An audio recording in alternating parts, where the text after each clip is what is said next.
Assalamu alaikum. Good morning, good evening, whatever the case may be.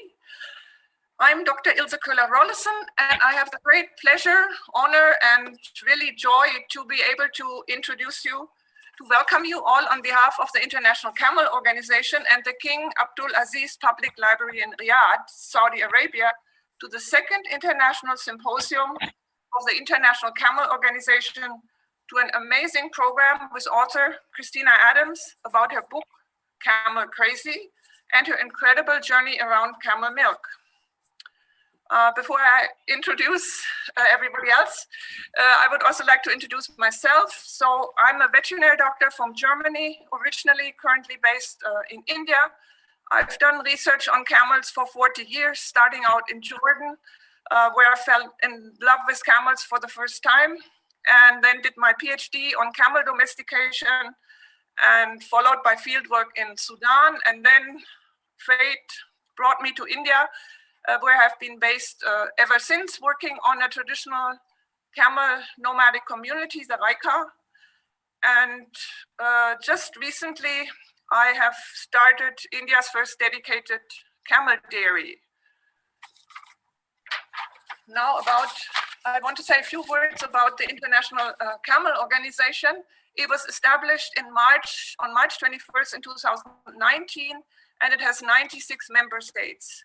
It was founded in Riyadh, and I'm very happy that I was there at the occasion, because I'm so pleased that there's an international organization now that recognizes the unique role of the camel breeding culture in the history and development of the nomadic civilization and humanity as a whole. And it has seen the necessity to preserve not just the camel, but the whole culture around it. And it's trying to consolidate the activities of different organizations, including government, political, and public figures. And it contributes to the development of special friendly relations between people and countries. And its mission is to contribute to the preservation of ethnocultural heritage and originality of peoples of the world through development of the camel breeding culture. It's an absolutely amazing organization, and we camel lovers are so glad to have it. But now to Christina Adams, who's not only the author of Camel Crazy, A Quest for Miracles in the Mysterious World of Camels, which won a Nautilus Book Award, but also of an earlier book called A Real Boy, A True Story of Autism, Early Intervention and Recovery, which was published by Penguin. Christina is a journalist, and her work has appeared in many well-known publications, including the Los Angeles Times, the Washington Post. It's been on National Public Radio, in the Orange Coast magazine, and Open Democracy, Global Advances in Health and Medicine, the Rajasthan Patrika. So it's been featured all over the world, basically.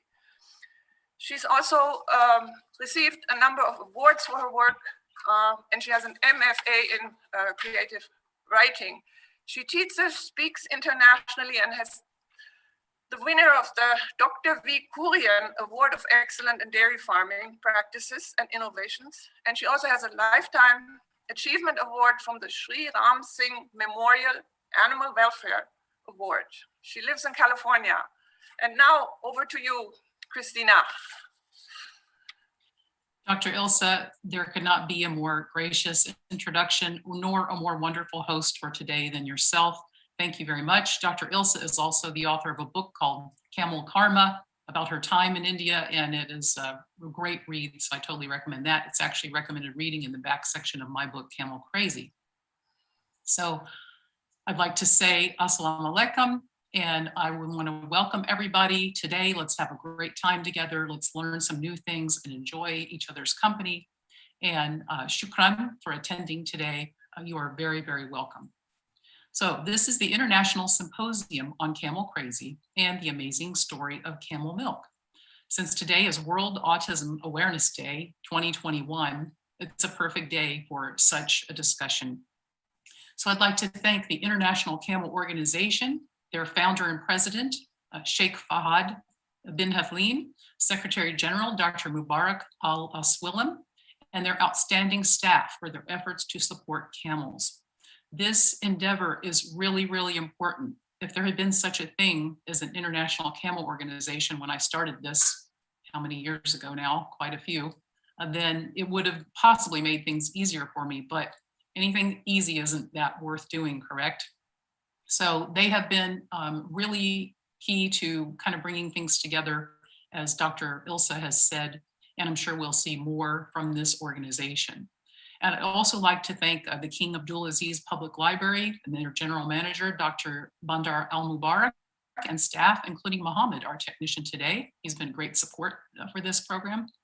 And of course, Dr. Ilse Kolar-Rolofsson for her introduction and taking time to engage in this presentation today.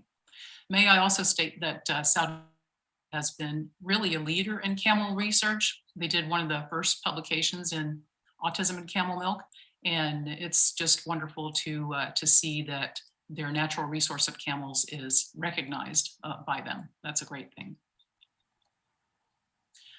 One mother, one camel lives. Do you believe that one person can change the world? Do you think that strangers will help you? Do you think that there are still, oh, I need to. Share the screen, please. Oh, share the screen, yikes. Okay. Okay, here, share, yeah. Okay. Okay, our screen is visible, everyone? Yes. All right, okay. So here we go. We're off on to the screen sharing now, and we will proceed. So you've heard my everyone, and now let's go to our first slide of the presentation. So I hope you can see it.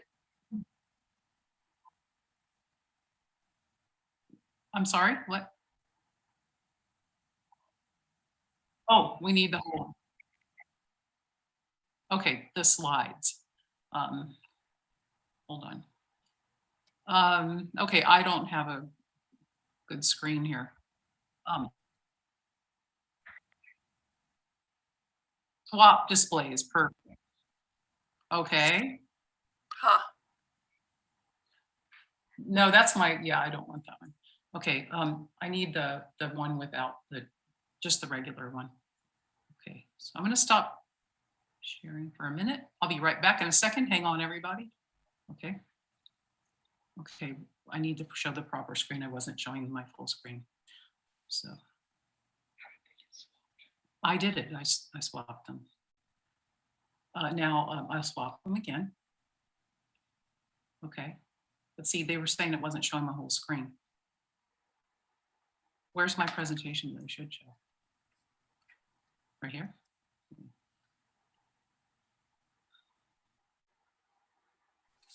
Oh, okay. Now I'm going to try this. Which one? This one. This one, right? No. Screen two. There we go. Okay. There we go. Okay. We're back on screen two, right?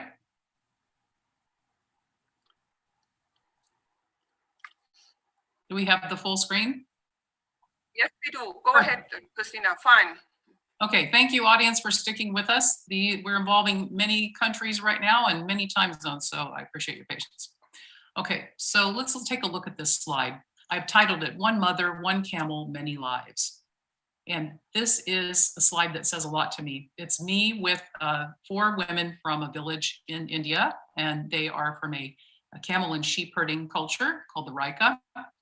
And it's just an example of how one person can really go out and help others and meet the world and make things happen. So let's find out about that today. As I said, there are a lot of things to be found out if you come on this journey. We'll see if you also believe, are there scientific things to be discovered? Can camels be a source of healing? Can you go from being shy around people from other countries to being comfortable enough to talk to anyone in the world? So my answer to these questions is yes, but it wasn't always so. So I hope you'll come along and we can see how one person can get involved and make a difference. So who am I to talk about camels? I'm an American, and growing up, I only saw camels at a zoo, and that probably wasn't more than 1 or 2 times in my whole life. I grew up around horses and cows, not camels. But this is the beauty of camels. They beckon to people around the world. The keepers of camels, they welcome those who love camels and want to know about them. And this has become a really great community for me.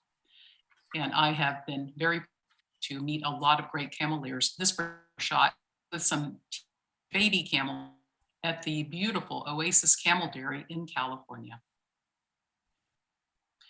So how did I get into this whole camel world? My background is as a writer, a video producer, speech writer, event planner with the Pentagon, with aerospace companies, things like that. So this was very far from anything to do with milk. So this picture of my son and I, when he was very little, it tells part of the start of the story. You can see his red cheeks here if you look close. They're very pink, but they were actually very red sometimes. That was a sign of allergic response to dairy and sugar before I knew about camel milk. At the time, I was an American writer, as I had said. I had gotten a master's degree and I wrote a novel. I was very excited. I thought I was going to publish it. But then my son was diagnosed when he was almost 3. And this is a very common age for children to get diagnosed if they're in the countries where they can diagnose rather early, which is not all countries. So I had to drop everything in my life to help him. Everything, novel, writing, personal life, everything. That's what often you have to do to help your children when they have a significant problem. So I devoted all my time to him, parenting, research, and that's what moved me into starting to get into biological science. So this journey started with fear for me. I'd spent 5 years since his diagnosis devoted to him and his needs. I had taken him to doctors. I did a lot of research. He had seen many specialists. He had speech, ABA, which is a certain type of therapy, diet, medications, intensive parenting. We were doing maybe 40 hours a week of therapies and then lots of things around the clock too.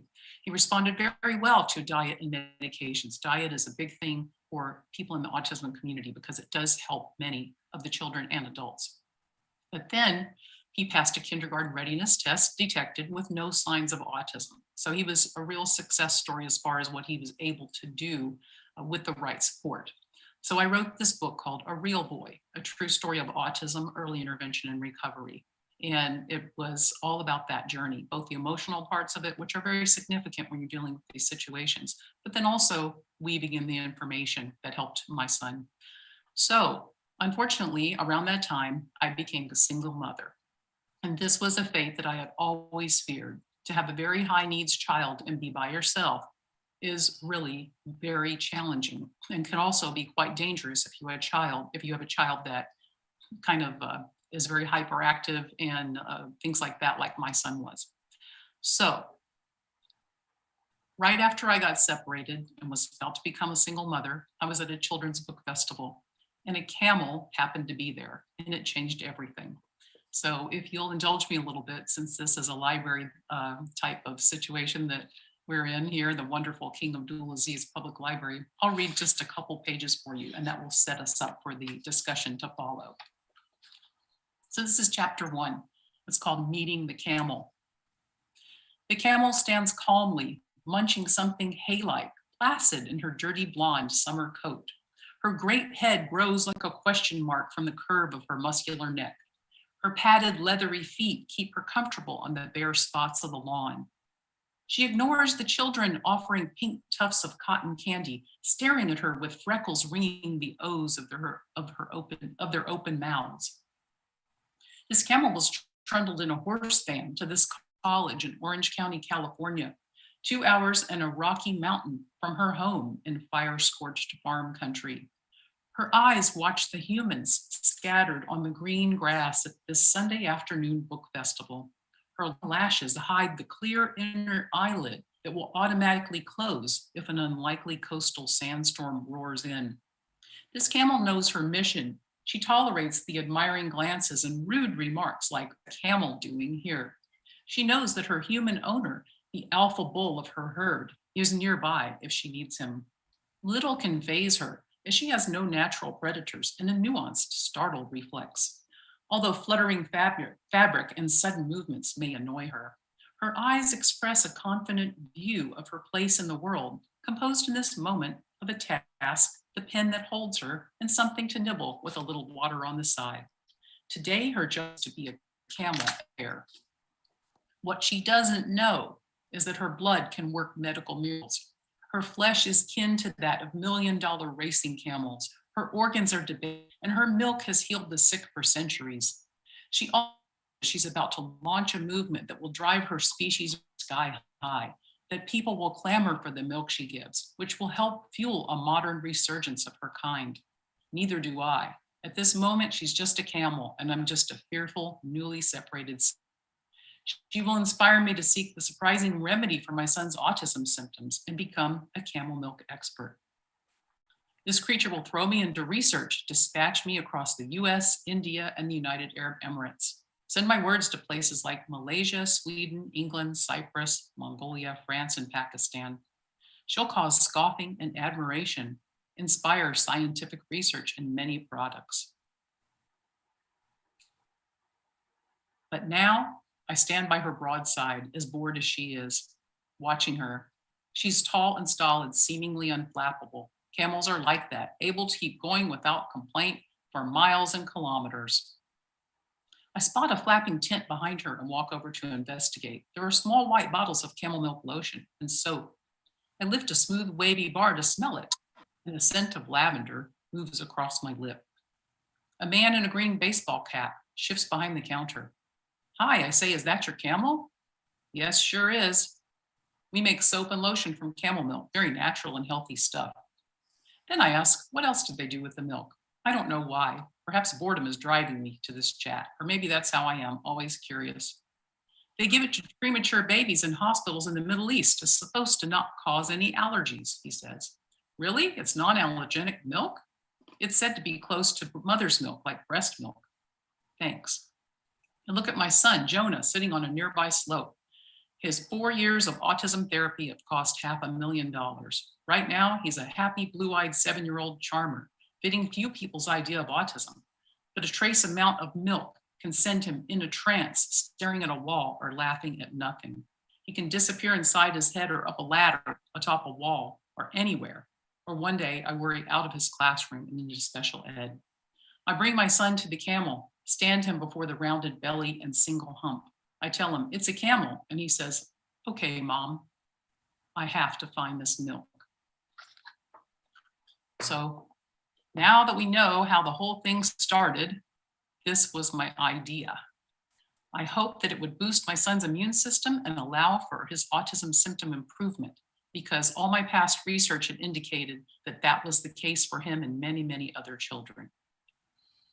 So at that time, I went home that afternoon, I looked on the internet, and there was absolutely nothing about camel milk and autism, and almost nothing about camel milk. There were just a few strange articles about wound healing and what else? Let's see, the difficulties of making cheese. That's a big one. So there were a few things to help me along the way. And then that was just like autism, because there were no experts or data at that time. And autism is also a very confusing thing that is multifactorial. And there is also no real official cause or medical treatment for autism. So that hadn't stopped me with autism. So why did it stop me with camel milk? It didn't. So that was just my intuition and insight. I knew his immune system was disrupted because of his blood work.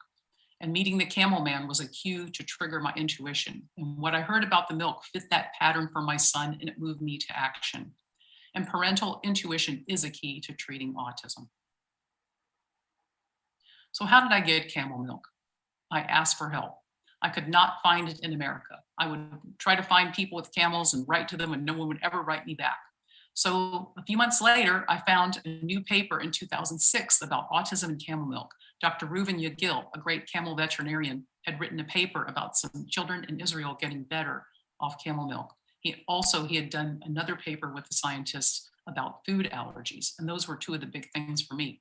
I thought to myself, you're on the right track. And I just kept going. So then I met finally a Pakistani American friend, and he says, I'm going to go over there. I'm going to bring you some camel milk back. It was like fantastic. So he called me. He said, I'm at the airport. Do you want the good news or the bad news first? And I said, well, give me the bad. And he said, well, they threw it away here because I didn't have permission, but I've got you a phone number. So I called to Israel. I started talking to different people. I talked to a doctor, a cancer researcher named Dr. Gonin. We made a hypothesis about camel milk and autism. He knew about camel milk. I knew about autism. We put it all together. And this is a person, this is Eyal, and he is in Israel, and he would get the camels from the Bedouins there and help them send their milk to market. So this is a picture of him. So then finally, I flew it in. Holding those raw, frozen bottles of milk from the desert in my hands felt like a leap across time and space. I never dreamed that nomadic people were still alive in the desert. Sitting here in America, I thought they were part of history. I had no idea. And it was a very special moment and changed my life and my ways of thinking. And I was very, very grateful to these people that I had never laid eyes on in my life.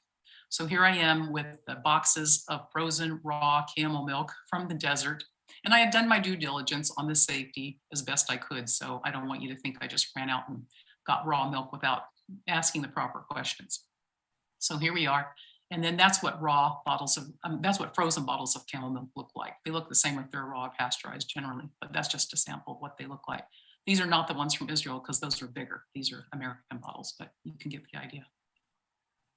So this is my own clinical experiment. My little guy, on October of 2007, I gave him half a cup of milk with cereal at bedtime. And the next morning, it was absolutely astonishing how different he was. He was so changed. Yeah. Try. Okay, happy to do it. Okay. So the next day, he was so different. It was remarkable. He came down the stairs and he didn't drag his feet like he usually did.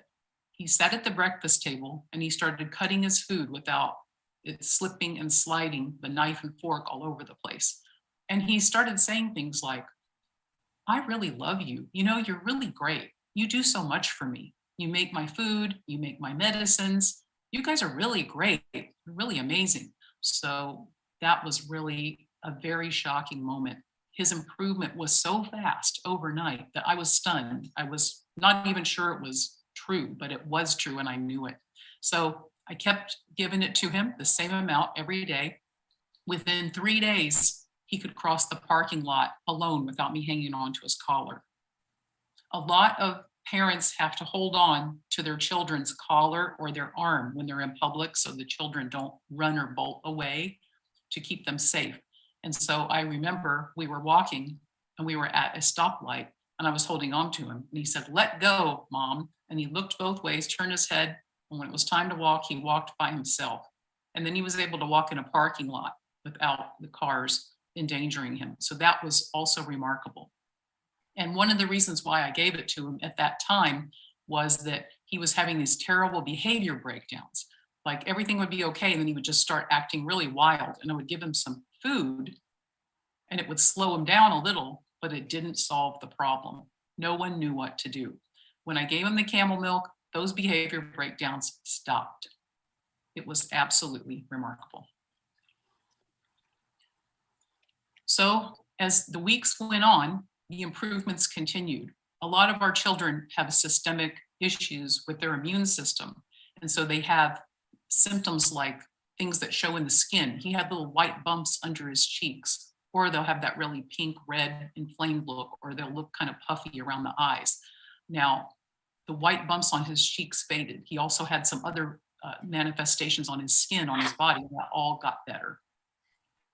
He was able to leave a school for ADHD children for public school. At the age of 9, he tested with the college level vocabulary, and he was just so much easier to manage because I would give him the milk and it would help him so much, just calm him down more. So in the early years, I was still flying this milk in from Israel all the time. And it cost me a lot of money and it was always high risk because I had to come many, many hours flying all the way from that area. And so every single time though, it got through, but it was really something because at Los Angeles airport, there was a veterinarian who was very supportive of what I was doing. He would help me bring it in. But then he said, you really need to call the United States government and get permission. And I did not want to do that because I was really worried that it would be a big bureaucratic process, having worked for the federal government myself at the Pentagon. I know how that paperwork goes. And he said, you really need to. So I did. I called the United States Department of Agriculture. I met a very kind person, and she actually worked it through the system. And this is all of doctor's letters. And I got approval to import that milk. So that was probably the first time that had been done. But then it was always a very difficult thing to do. I mean, easy, but it was high risk. So I found out in 2011, we have people in America. They are called Amish people. And they are very conservative. They're very religious, faith-based community.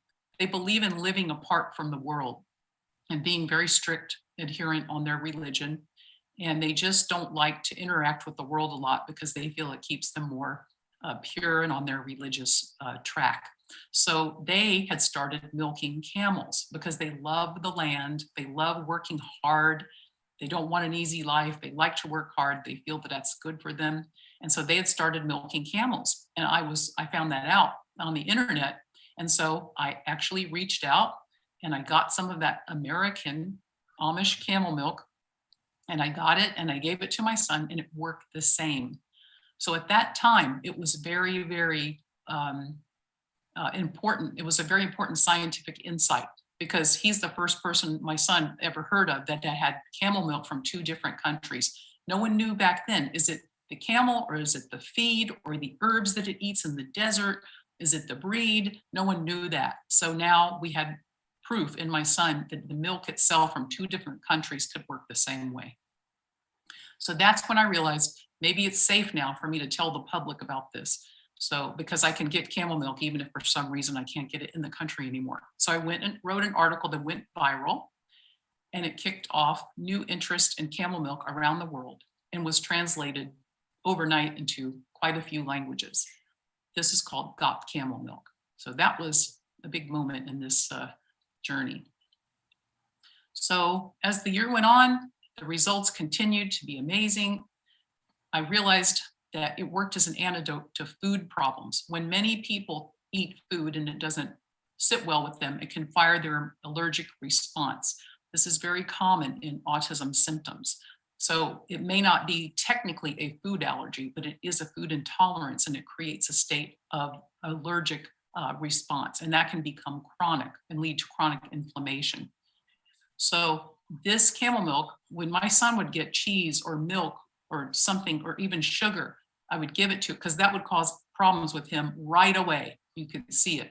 And even if you can't see in some of these children, it's still causing problems. So after that, after he would get something that was bad, and he would start having a stomach hurt, or he would start having wild and wacky behavior, I would give him camel milk, and in 15 to 20 minutes, boom, he's back to baseline, and he's even apologizing for being wild and crazy, which wasn't his fault. But so he tolerated sugar and carbohydrates much better. Overall, he had a 30% improvement in autism symptoms. And so I wrote a medical journal article for global advances in health and medicine.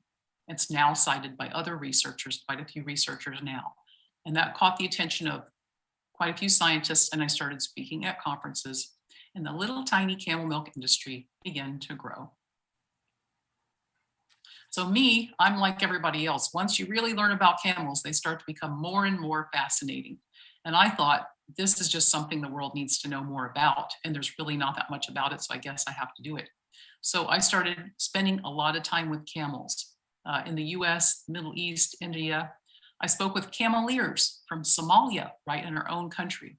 Kenya, right in our country, we have a lot of Somali people here in the United States, and they love their camels. They're camel crazy country. And Kenya, Mexico, Europe, Mongolia, Central Asia, Morocco, Mauritania, lots of places. So I read a lot of the camel literature in science, but that was very teeny tiny at the time. It didn't take long because there wasn't much. I introduced camel people to each other to help build a network, and I would go out and ride camels and spend time with them.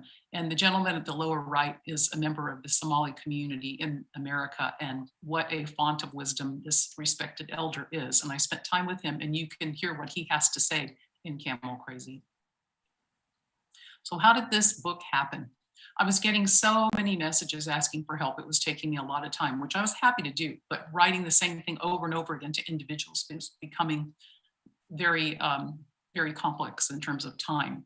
So, and people everywhere in my life were surprised by this journey. Everyone asked questions about the milk, the camels, the people. So as a writer, I felt it was time for a book, but I knew that wasn't going to be easy because it was such a niche topic. So I started publishing camel-related essays in 2016, but it was not easy to get the media interested because in the United States, it's gotten a tiny bit better, but not too much. It's very difficult to get people's interest in camels.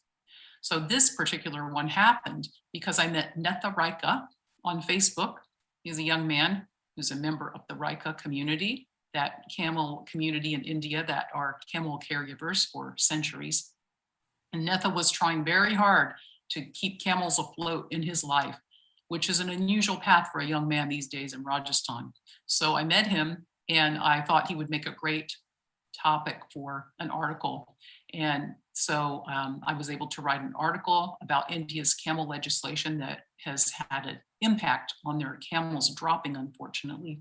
But this is also how I met Dr. Ilsa, because everyone was saying, you've got to talk to Dr. Ilsa. So fortunately I did, and that's how we met. Writing this book took a ton of research, travel, lots of time. I won't bore you with all the details, but my wonderful publisher, New World Library, loved it. It fit their mission, animals, traditional wisdom, and helping humans.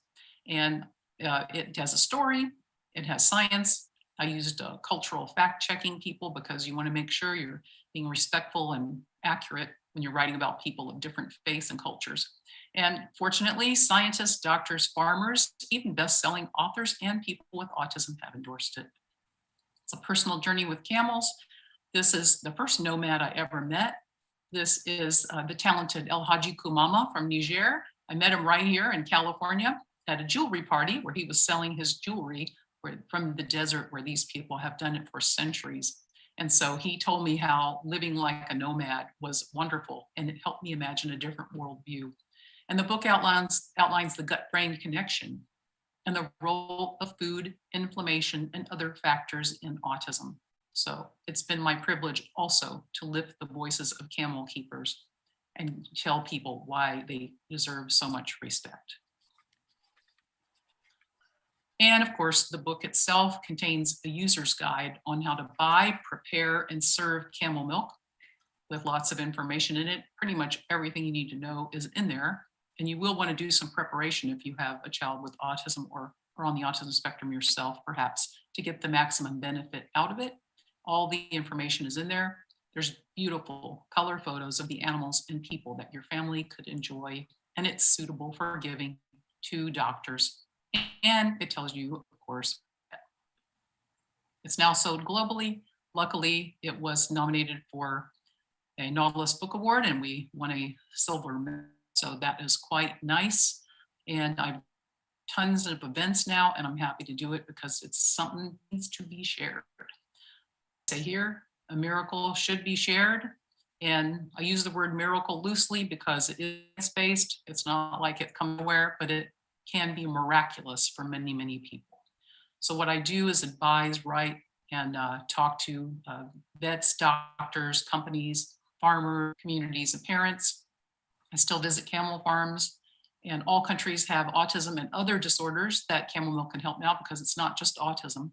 And the great thing about camels also is that they bring out the fathers. Anything that brings out fathers to be involved in caring for their children with autism is fantastic because that's work that often falls on the mother, and the dads like camel milk, and I'm all here for that.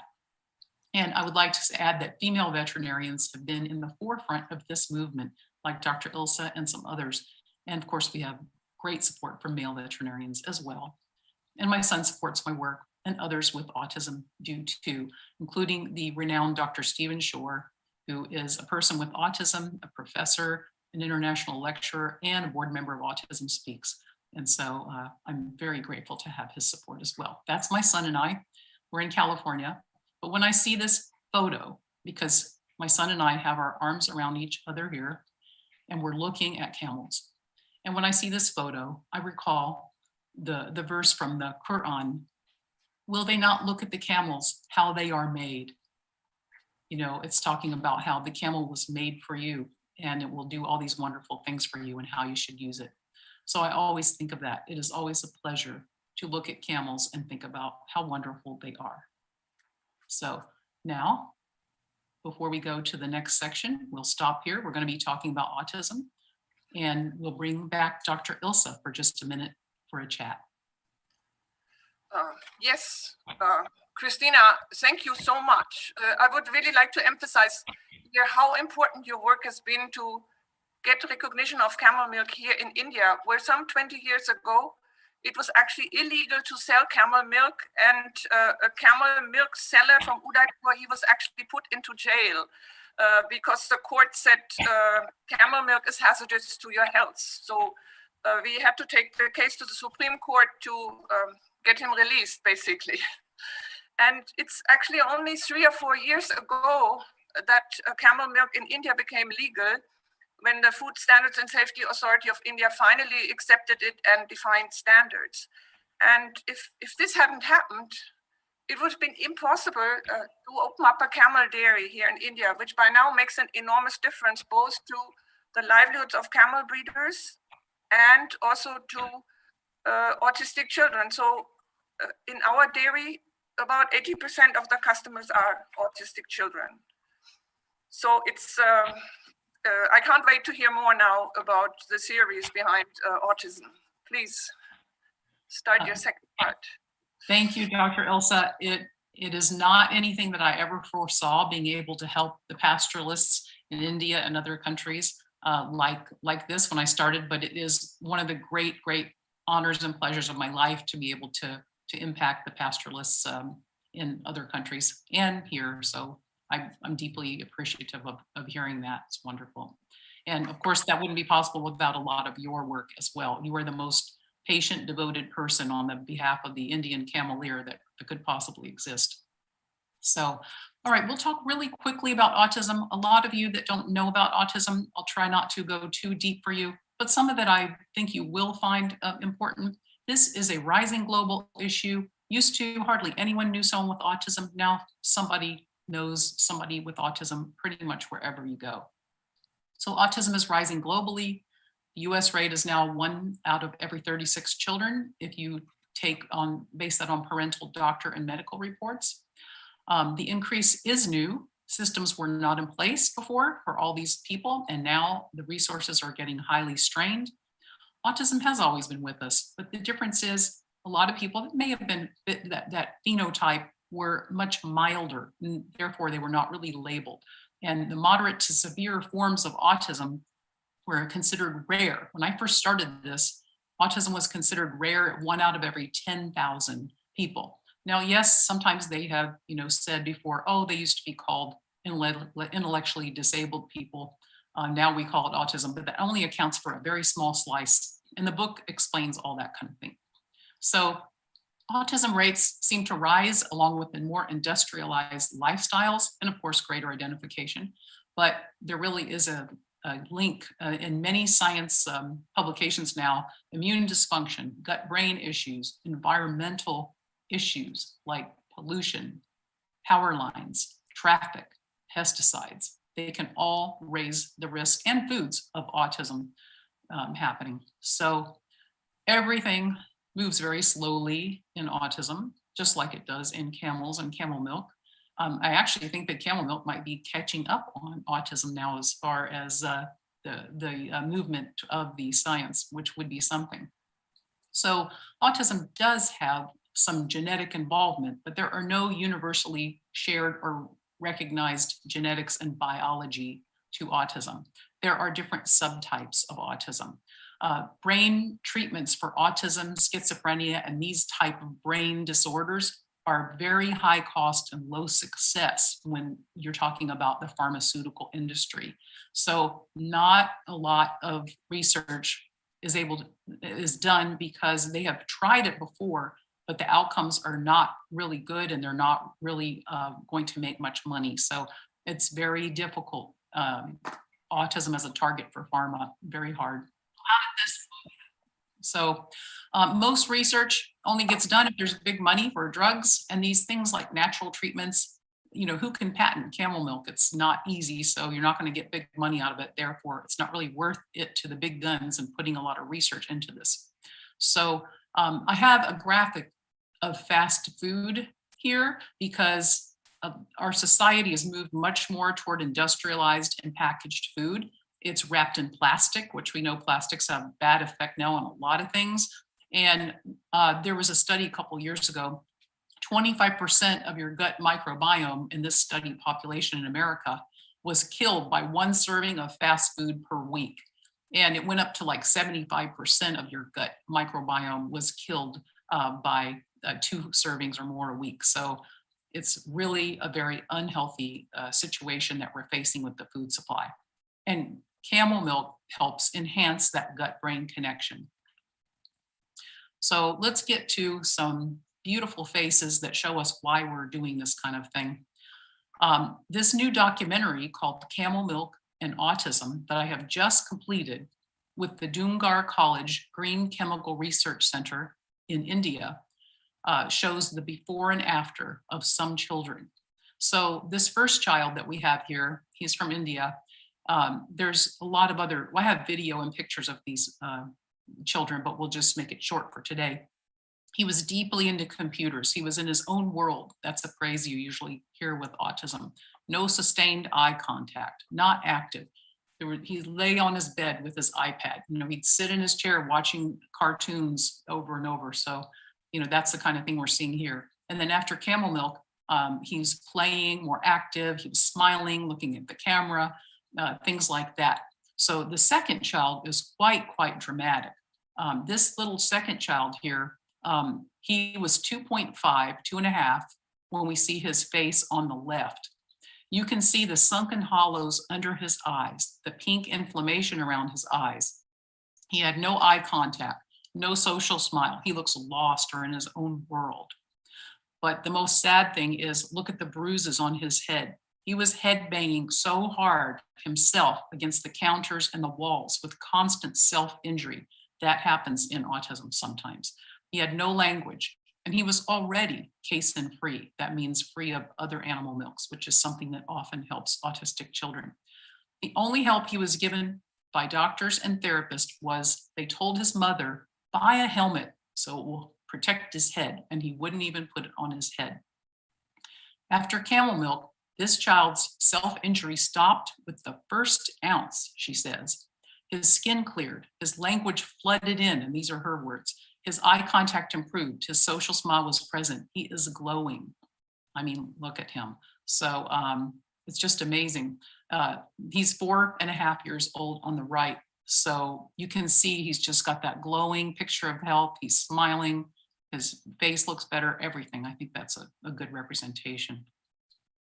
This is another child. Ethan was 7 years old and living in Sydney, Australia. Camel Milk helped him so much. In May 2019, he was having meltdowns and aggressions so many times a day that would last for hours. He would not even hold a pen. A meltdown is a situation where the child or person with autism becomes so upset and overwhelmed that they may scream, refuse to engage, have aggression, just get locked into their own self for hours over and over and over. So this is where Ethan was at the time. Camel Milk has stopped his meltdowns and his aggression. It has helped him so much now to even reach his academic goals. These are clips from a video where he does all this really great math, and he's so cute on the video. He's narrating all the math he's doing, 10 times 10, 10 times 12. And at the very end, he looks up to the mom and he goes, good job, saying to himself. So he's doing very well. I see clips of this child on a regular basis. So Camel Milk and autism are both kind of outside the mainstream, medically and scientifically in a way, even though that's slowly changing. Why is that? People use alternative methods when their needs are not met by the medical establishment. This happens in diseases with no effective treatment or easy pharmaceutical options, like autism. Camel Milk is not yet fully understood, even though we know a lot about it now in the camel milk science world. but it's not a farmer product. And so you don't really get a ton of support for it yet, which is another reason why today is a wonderful event that we're having thanks to the ICO. And people prefer natural options, not medications for their children. And camel milk is natural, requires no prescription, but it's little known because it's held by rural cultures and has low visibility to science. Just for fun, these are some Amish camel milk products from Pennsylvania, from one of my farms I visit. There's camel yogurt on the right and camel milk in the center, and then fermented camel milk on the left and some soap. There we go. So we'll take a quick pause here and segue into our science behind camel milk section, which will be short, but a little bit interesting, I hope. Over to you, Dr. Ilse. Yeah, Christina, it's almost unbelievable, the effects that you are describing. It kind of boggles the mind. And you said earlier that, there is no, in order to develop a drug, it takes a lot of money. And the issue here is that the camels are actually owned, by very poor people, by the poorest people in the world, the extreme nomads, whether here in India or in Pakistan or in North Africa. It's really the poor people who are sitting on this enormous asset. So we really must find a way of, connecting better the camel herders and the patients who can benefit from it. And I think that's a very important issue. I feel very strongly about. And you are right saying that people are going now for natural treatment. And I mean, there's no more natural treatment than camel milk. And you were also saying earlier that the effect of camel milk it's something species specific. It does not depend on the diet of the camels because it worked, whether it came from Israel or whether you bought it in the United States. And I think that's true. It's species specific. But in addition, there's also the issue of the diet of the camels. And I believe that camels who, browse on a very biodiverse vegetation, here in India, they're grazing on 36 Ayurvedic plants. That also makes a difference. That actually, in order to enhance the medicinal value of camel milk, it would be better if they were, not put into farms. And then, we follow the same system for dairy cows. But if they were staying out in the, in the environment with their herders, which would, benefit the camels as well as the herders and also the patients. I do agree with you. I do. So my point in saying that is that, it showed that camel milk was good from different countries because of the camel itself. But I do agree that the feed does matter and that it can enhance things greatly. The stage of lactation matters, like a lot of things matter. And Dr. Ilse, you are 100% correct that some of these heritage herbs and things that they graze on traditionally help make some of the best camel milk in the world. And I just wish that we could replicate that everywhere. So that's another giant endeavor. But yes, having camel milk from a source raised by traditional pastoralists, such as in India, Palestine, all these other different places, Saudi Arabia, everywhere that Bedouins are, that is going to be your greatest camel milk. So, yeah. Okay, so we'll talk a little bit about the science behind this amazing substance. Here we see some photos from the wonderful dairy in Dubai, where I was visiting and seeing how camels are getting bred so that we can have more wonderful camel babies. So camel immunology holds a lot of promise for humans. Camels are unique. They're not really like any other mammal, except camelids. They're part of the camelid family. So that's vicunias, guanacos, alpacas, llamas. They're a family called camelids. So their immunology is quite special. So camels being part of that family, they are also sharing some of that unique antibody, nanobody capacity that we'll talk about in just a minute. So first we'll just touch on these oval blood cells. Who knows what they have to do with all of this great medical resistance to disease that camels have. But camels have oval blood cells. That's one of the unique things about them.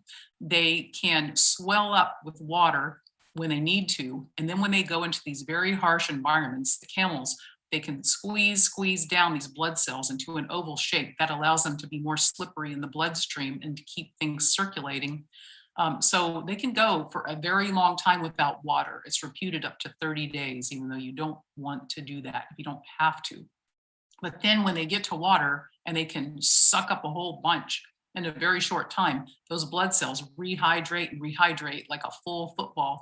And that process might kill a regular mammal, but the camels are absolutely fine with it. And so I talk about some of their special characteristics, like this great water recycling system they have, and all kinds of amazing things in the book Camel Crazy, if you'd like to know more. And I think it would be fun to know more, but that's just me, I'm camel crazy. So with as far as the camel antibodies, we can see here that they have special properties. They only have heavy chain antibodies, like we see on the left, not light and heavy chain antibodies, as we see on the right, like most species. So sharks and camels are some of these two living creatures that we know about with this. It's extremely rare. So these antibodies have the quality of resisting pathogens very, very well. We don't know if that comes partly from the intense survivability of the animal in its challenging conditions, but it probably was inspired by that. So this is a very ancient gene family, but somehow humans are able to use it in their bodies. It's quite amazing. So these camel and camelid nanobodies have extreme medical potential for diagnosis and therapies for humans. Snake bite, cancer, platforms for vaccine development, immunotherapy, antiviral therapy, and they may neutralize beta coronaviruses. So since we all care greatly about coronaviruses right now, let's take a quick look at this. There is a photo of this, this llama, but I'm just going to stick with the diagram right now. This is Cormac. Cormac was immunized for COVID several times, and then they derived this amazing nanobody from him. So how this worked is a drop of blood was taken from a llama, in this case, Cormac. The blood contains many tiny antibodies. The research team at NIH, under the leadership of David Brody, identified a few of interest, which showed weak binding to the virus, the coronavirus. So that was some weak binding, but the research team engineered those antibodies, creating new nanobodies, which is a very little small portion of them that are very tiny. They can bind very tightly. So the new nanobodies bind to the spike of the coronavirus, blocking it. They bind to the spike, and the virus could not enter human cells, and it was therefore neutralized. And I have another graphic with them binding to the spike, but that would be too much science. So the great thing about this, though, these nanobodies that they came up with can be made into an aerosol, and you can actually breathe them in like through an inhaler. So I would really love to see that developed, because imagine what it would be like to have an easily portable inhaled solution that's going to protect the coronavirus from inhabiting your lungs. I mean, that would be pretty great. Okay, so how would camel milk work? I mean, we do know a lot more about it now, but it's still a rich research topic. So first of all, it's an ancient healing remedy. I'm far from the first person this level to discover that camel milk has incredible curative, we don't say cure for autism or anything, but curative powers for many diseases and disorders. Throughout history, people in countries where they have camels have known that this is a very special substance, and it has been given for free to sick people in many parts of the world, traditionally. And it has several mechanisms of action that we know about right now. So it is based on the camel, as Ilse and I have talked about. The feed, the breed, and the season may affect the content. The immunoglobulins may kill antigens, which is a fancy way of saying, attack some germs. The known protective proteins in camel milk are mainly enzymes with antibacterial and immunological properties, especially lactoferrin, plus probiotics. It also contains GABA, which may enhance sort of a calming effect in the brain, and maybe why some people with schizophrenia and autism have a more calming, clear, kind of peaceful day. So insulin may play a role. It is delivered to the human body more effectively in camel milk than it is other milks, because it actually can get destroyed quite easily in the body when it's in other milks, but the casein micelles of camel milk are very well shaped and sized so that it seems to be survivable into the gut, so to be sort of uptaken by the rest of the body. It is an antioxidant. It decreases oxidative stress, which is a really important part of keeping ourselves healthy, and that is a common condition in autism. And some of the best early research on this has come out of Saudi Arabia, a wonderful study about camel milk in groups of autistic children, and they were able to measure the oxidative stress, and it corresponded with their decrease in symptoms. It's anti-inflammatory. It also doesn't have those pesky B-lactoglobulin whey proteins. This is the kind of main cow milk allergen that creates an opioid effect in people with autism and a leaky gut. And by opioid effect, it kind of acts as if like an opioid and kind of makes them kind of out of their present surroundings, in their own world, and detached. And so those are some of the symptoms we sometimes see in autism, which diets can improve, and camel milk can improve even more. Now, again, this is not every person with autism. You have to try it to find out, but it's quite a few. It may positively infect gut bacteria, and we know now that that's linked to better brain health, decreased autism symptoms, and also aging well and other issues. So scientific literature now has progressed to the point where it says it's safe and effective. There's a clinical benefit for humans and animals, and some of the conditions are autism, food allergies, diabetes, cancer, infectious diseases, heavy metal toxicity, colitis, and alcohol-induced toxicity. And my personal anecdotal reports, by that I mean things that I collect, that I hear, that are not published in a study, but they're anecdotes, include failure to thrive, juvenile rheumatoid arthritis, severe diarrhea, type 2 diabetes, mast cell disorders, which you also see an overlap in the food allergy and autism community, PANS and PANDAS, that's pediatric acquired neurological symptoms, and it causes all kinds of OCD and horrific symptoms for people to have that condition, mostly children. Skin issues, some inherited disorders, bowels, useful during chemo and surgery, and even possibly brain injury. I just have a new case where the brain injury was resolved very, very quickly after they added camel milk. So quickly, we've already heard some of the great things about what camel milk can do in children with autism, but one of the big surprises for me was motor planning and spatial awareness. I never expected that it would impact the motor planning of children with autism, because that's one of their issues, like their motor skills. And so my son's got so much better after that than a lot of children do. So don't worry, you don't have to write this all down right now, because it's in the book and you don't have to worry about memorizing it. So this is a new thing I'm sharing here today for the first time. This is Rena Solomon. She is a member of the ICO. She has a ranch here in California. She's also a well-known person. She's a disaster rescuer. She goes to national disaster locations here in America in a Hummer, and she helps people rescue their animals, do what she can in fires, floods, things like that. So Rena was unfortunately diagnosed with type 2 diabetes. She was put on the following drugs: metformin, Trulicity, and then insulin. And the Trulicity made her very sick. So she started frozen camel milk, but she said it didn't help enough. So she actually bought camels to try their own fresh raw milk. Now that is a luxury item. Wouldn't that be great? We could all do it.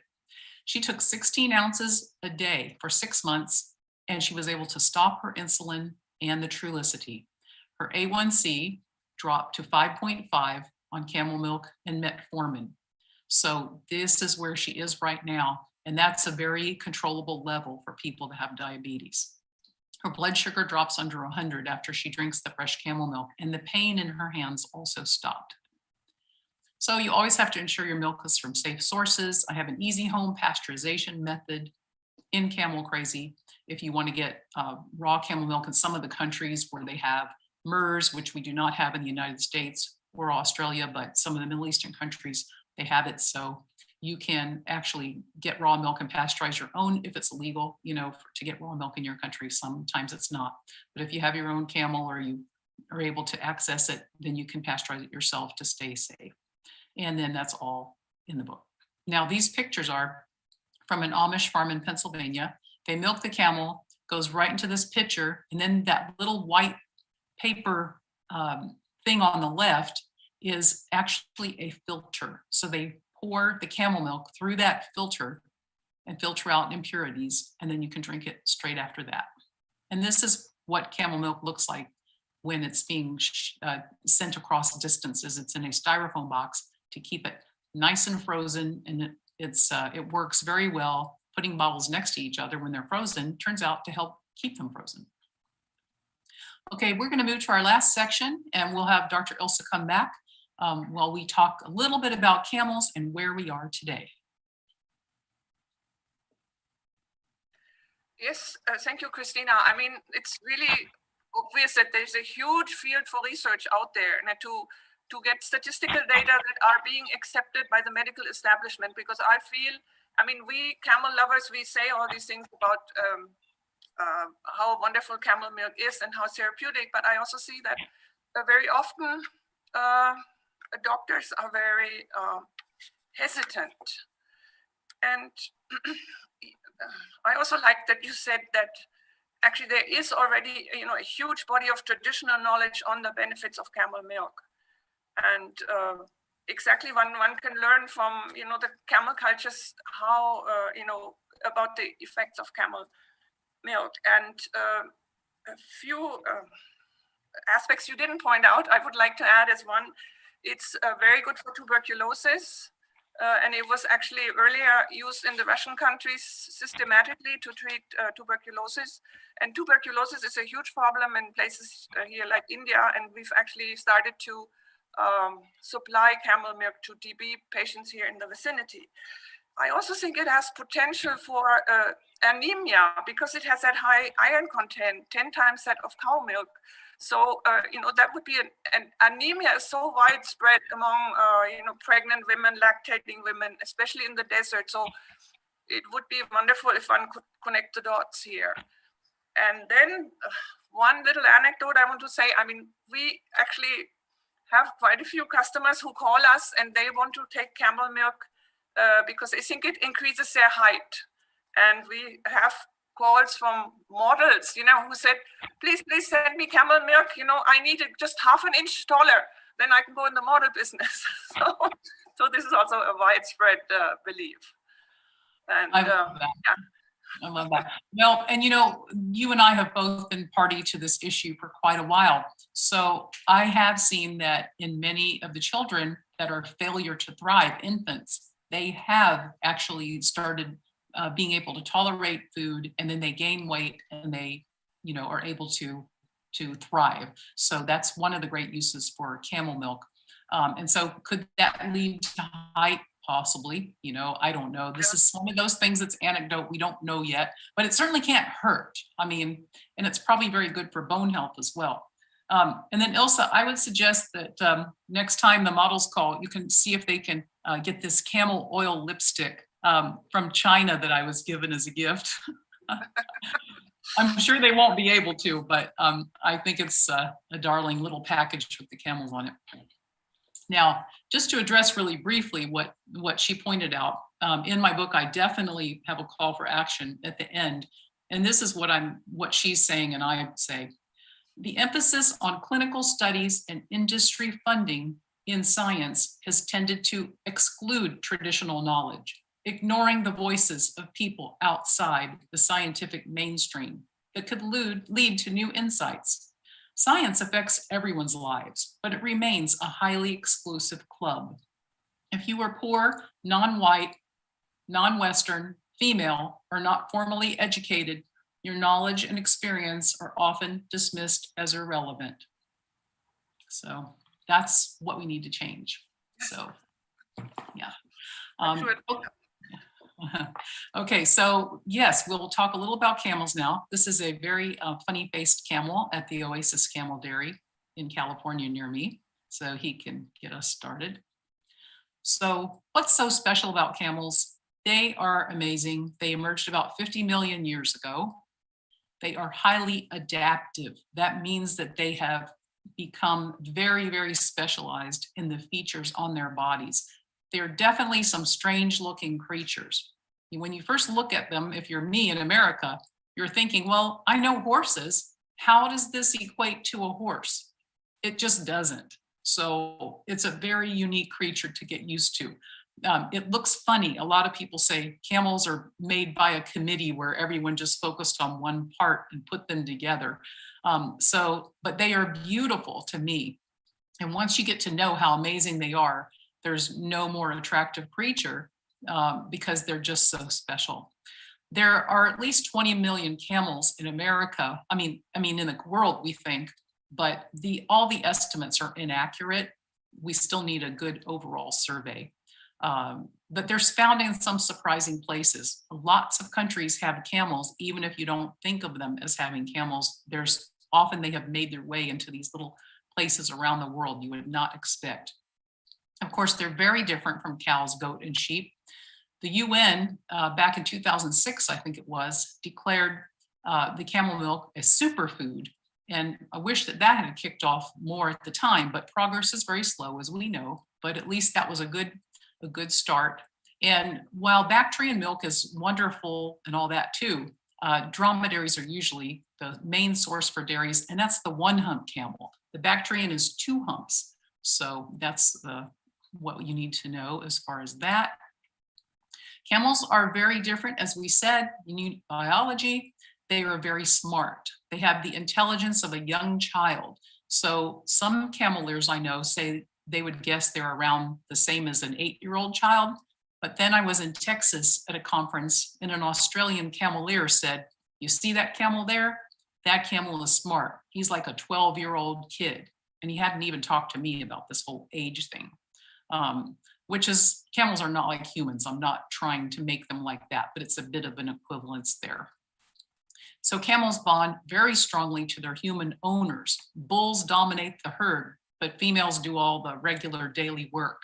So bulls can be very dangerous too. So if you go visit camel herds, just be careful. And if you see this thing right here sticking out of the side of that bull camel's mouth, that's called a dula.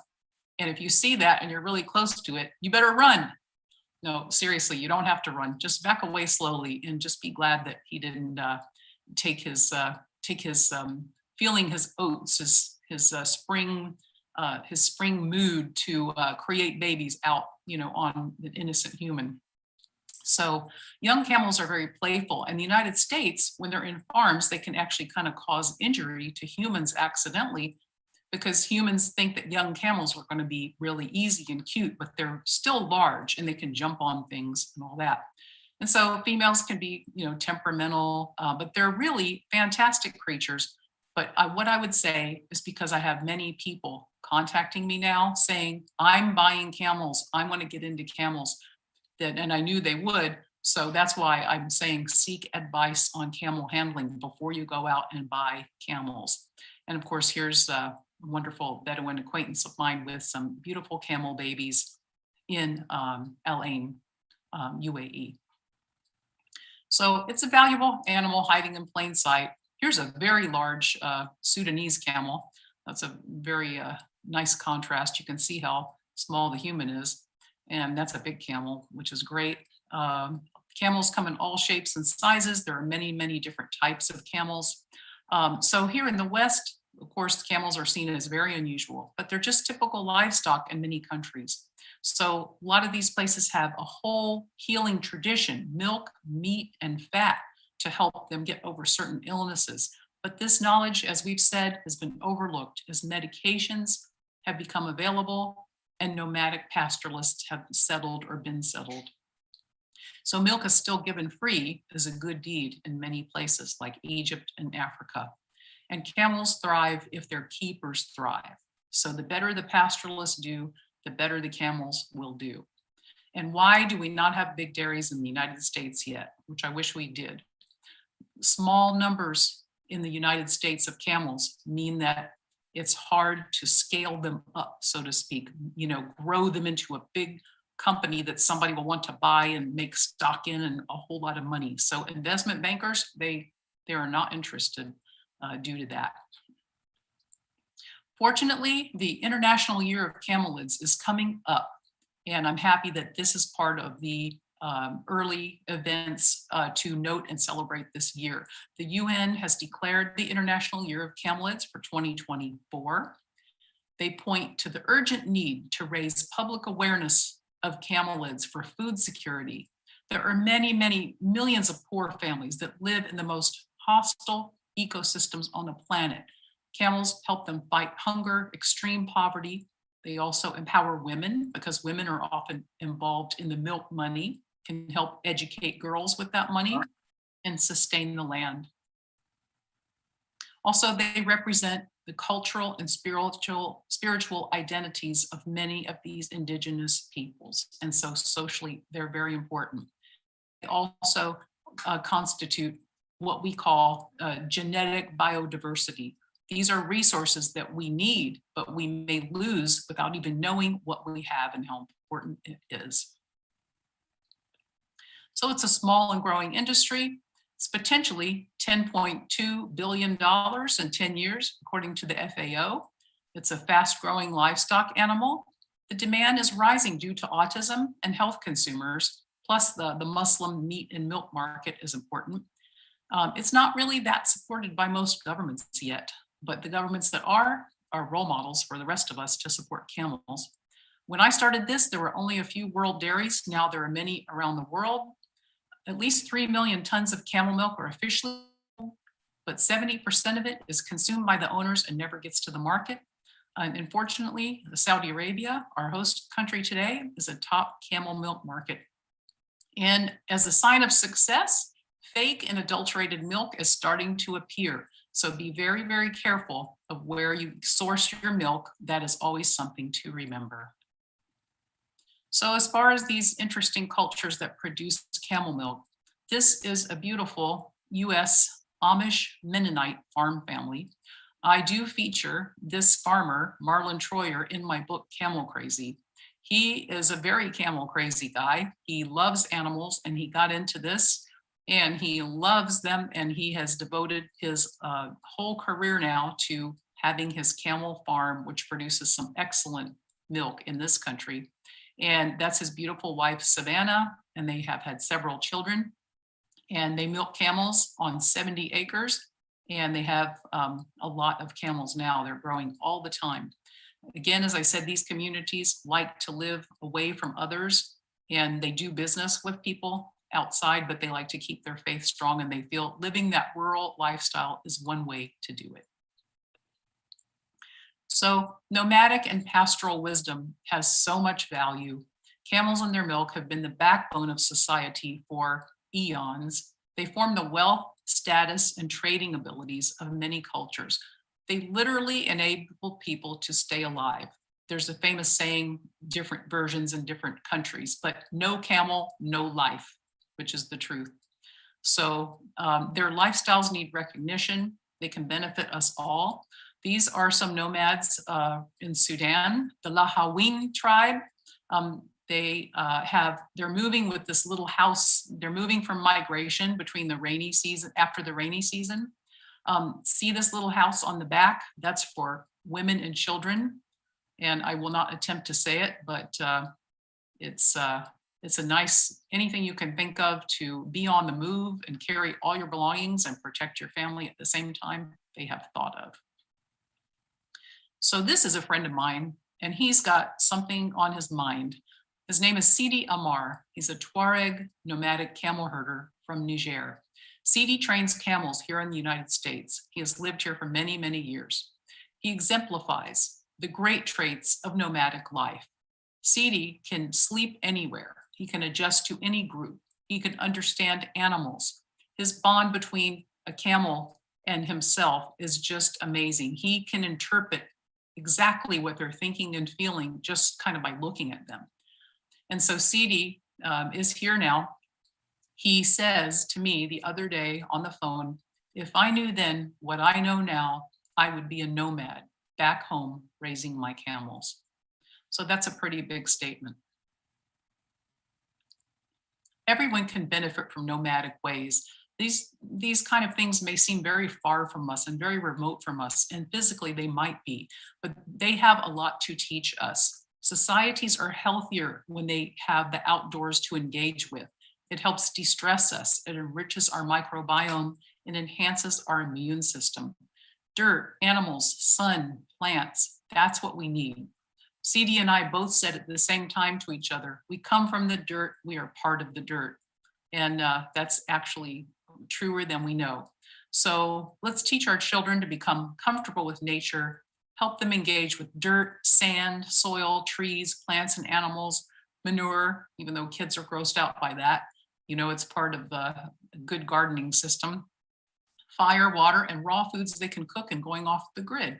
No Wi-Fi or phones for a while. Echoing these nomadic traditions will increase their skills and their self-sufficiency. And also engaging with people from other ways of life strengthen our world and create courtesy and respect. So the top is a child getting to enjoy camel milk, lucky kid out in the desert. And the bottom is from a ranch in Florida. It's called La La Land, and they are a member of the ICO. Their program is called TLC Therapy Hooves, and these are what you call Appaloosa alpacas along with camels.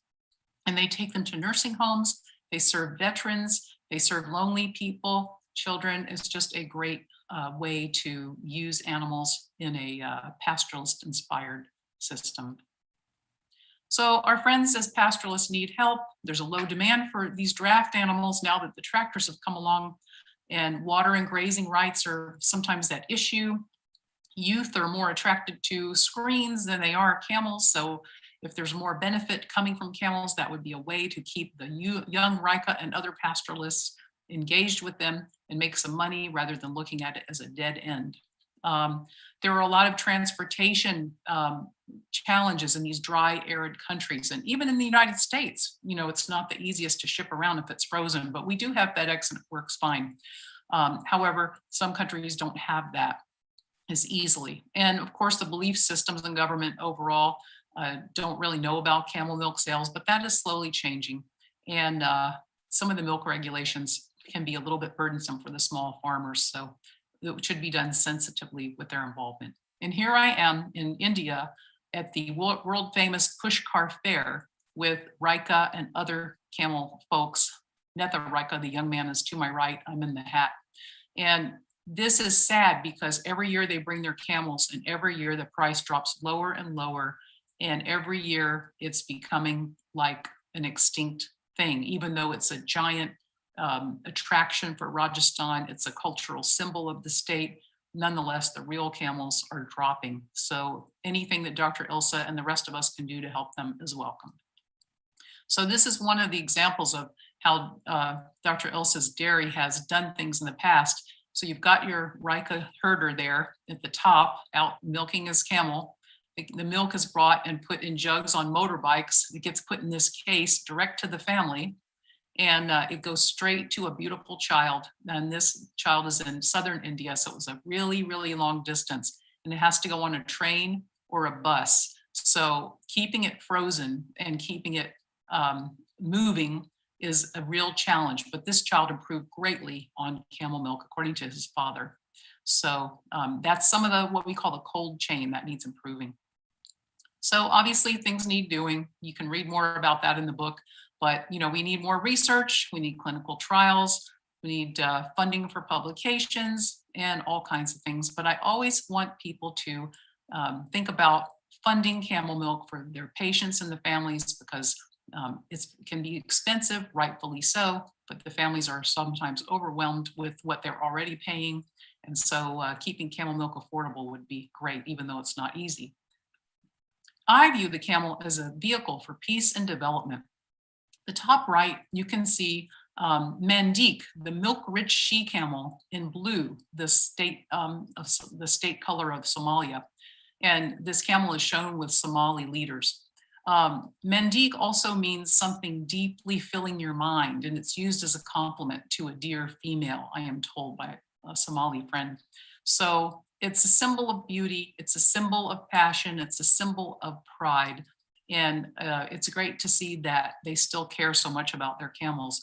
And then the bottom right, we see Dr. Ilse here on a stage. I happened to be at this conference and everyone was talking about these issues. And it was an international conference and more things like that would definitely help. So I view it as a vehicle for peace and development, crossing borders and cultures to help children and sick people. There's nothing better than that for a reason for countries to come together.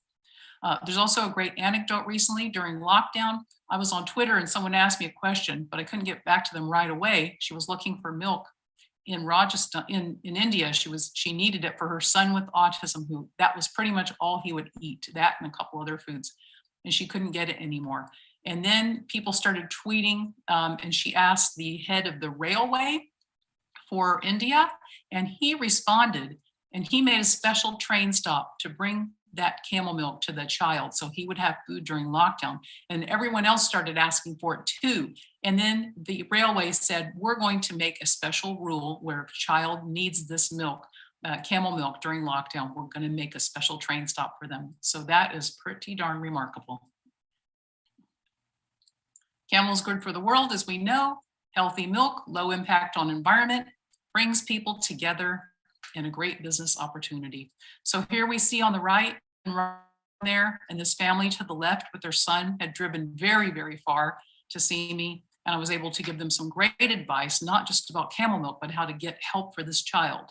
And this is a woman in America at the bottom who is getting a visit from a camel that spreads cheer around the place she lives in during lockdown.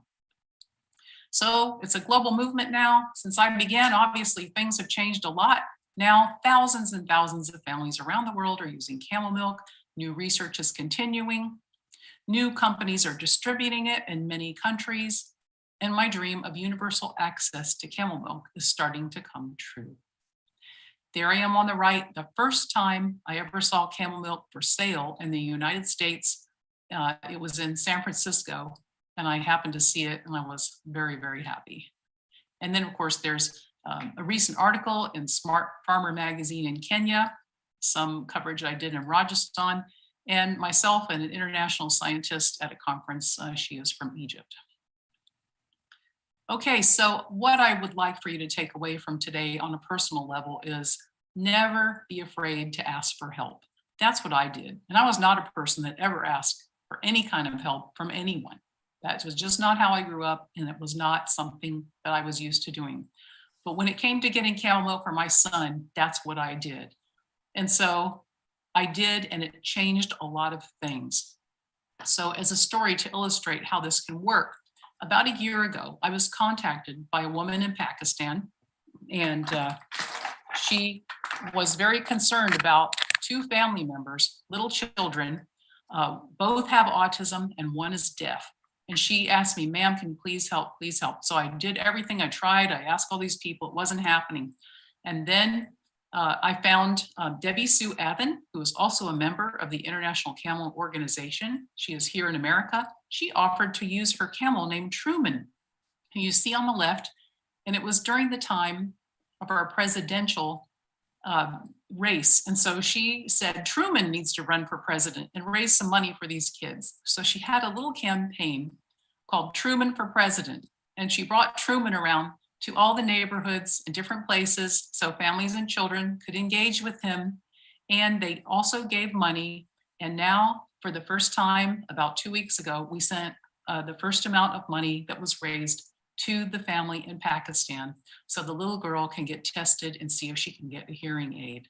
And this drawing is from her, and it's a tree. And I just wanted to say that it's really true that you cannot change, you can change the world by yourself, but you cannot do it I mean, you can change the world, but you cannot do it by yourself. So the power of people to change the world, it can start with you, but you have to have other people help you. But you could be that seed. You could be that person. Just like this woman in Pakistan helped change something for her family member. She's all by herself. She reached out and look what she created for all the children in the community in America. So I just want to say thank you so much for listening, and to remember, that all of us, we might come from different cultures, but we can become dear friends and colleagues. And so I spread the word to help others about camel milk, as you can see in many of my publications. So I hope that you will all do the same. And this is one way you can do it. Camel Crazy explains everything you need to know: camels, milk, where to buy the milk, how to use it, how much to give, all these kinds of things. And it's a fun and easy read. And you can get it, of course, from the King Abdulaziz Public Library online store. And then you can get it from just about any bookstore, online sites all over the world. Hump Group, which sells milk in the UK, can ship it to many places. Copies, the same with Advik Foods of India. They also can ship it to many places, the book and milk. You can look at my website if you like, ChristinaAdamsAuthor.com. I'm on Twitter at Camel Milk Info, and the usual suspects, Facebook and Instagram. So we all need more fun in our lives, and I hope this was fun for you today. It certainly was for me. So shukran for listening and learning today. And now let's go back to Dr. Ilse. Thank you so much. I mean, this was a really inspiring presentation, and I can very much confirm what you said about how the camel connects people across the globe, and it's the camel movement is there, and we all share the same feelings, and we're dedicated, and it's completely global and cross-cultural. So it's a fascinating place to be, the international camel community. I'd just like to raise I just want to make a little comment. You were saying you wish that there were big camel farms in the US, and that some investor would come and build a big camel dairy, maybe like we have them in Dubai or the Emirates. But actually, I think the beauty of the camel is, we don't want to go into the same avenue as we have with cow dairy. And in the cow dairy, the milk is taken apart in its different constituents, and then it's mixed together again to arrive at a certain fat content, or low fat or high fat or cream, whatever. And the value of camel milk is also it's wholesome. We don't want anybody to mess with the camel milk. We wanted to drink it as soon as possible as it comes from the camel, and we don't want anybody to to add water or to add fat or this or that. I think that would be very important, and I think actually a network of smaller farms or of nomads is a much more it brings out the social impact of camel milk. It can create income for a lot of people, whereas if we have a big corporation coming in with lots of money, then they need to make more money, and both the camel welfare and the producers may suffer. I mean, it's just my my personal take on this, as I'm from the League for Pastoral Peoples, and we support pastors around the world. Well, Ilse, I totally agree with you. I totally agree with you. Just the ideal is what you're saying. I totally 1000% agree. That's the ideal. So I do want to see that in this country too. And it is slowly starting to happen. A lot of these people that contact me are starting their own small camel dairies. I mean, I would like to have a larger dairy for some of the reasons that it could do to help promote, awareness and science, which some of our larger camel dairies do in the Middle East. But yes, some of their methods are very good. Like they don't like use antibiotics. They don't do all that stuff like cow farms do. Yeah. So the last thing I want is for anybody to treat a camel like a cow. I want them to be treated like they do, where they have great grazing areas. They're taken care of like they do in those good dairies in the Middle East. But yes, the low and slow on the land is the number one. We are totally in agreement. Okay, great. Christina, can you answer a practical question? Have you ever heard of any case of a child having negative side effects from drinking camel milk, whether autistic or not autistic?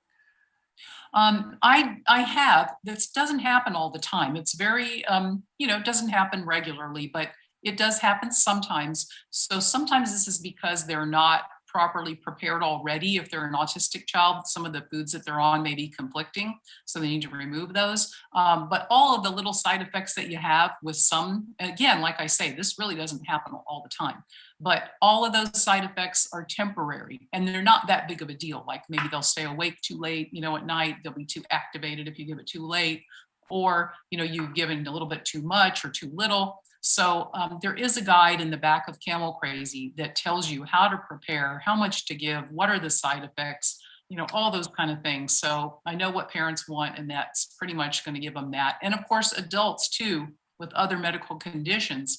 I do outline a lot of those in Camel Crazy, also with serving sizes, recommendations, things like that. So the side effects are nothing to be afraid of, because first of all, they don't happen for a lot of people. Second of all, they're all just minimal, temporary.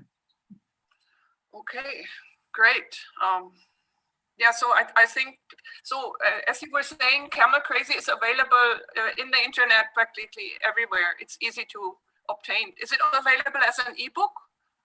It is available as an ebook. So that's a good thing, because sometimes people, it's very hard in like Pakistan or other countries. Sometimes people, it's hard to get print books or mail. So they can get an ebook easy. And a lot of parents or people that want it for their own reading or health condition or whatever reason you want it, you get it on ebook, you can start right away. Because if you've got Camel Milk there sitting in your house, or you just want to buy it, get that ebook and you can go right away and learn what you need to know.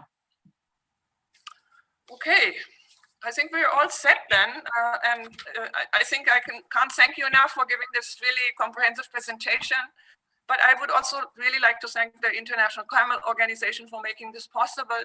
I'd like to thank the technicians and the translators for doing a challenging job. And I also like to thank the King Aziz Public Library for providing the technical facilities. So I think everybody must have taken down your contact details and the places where your book can be bought.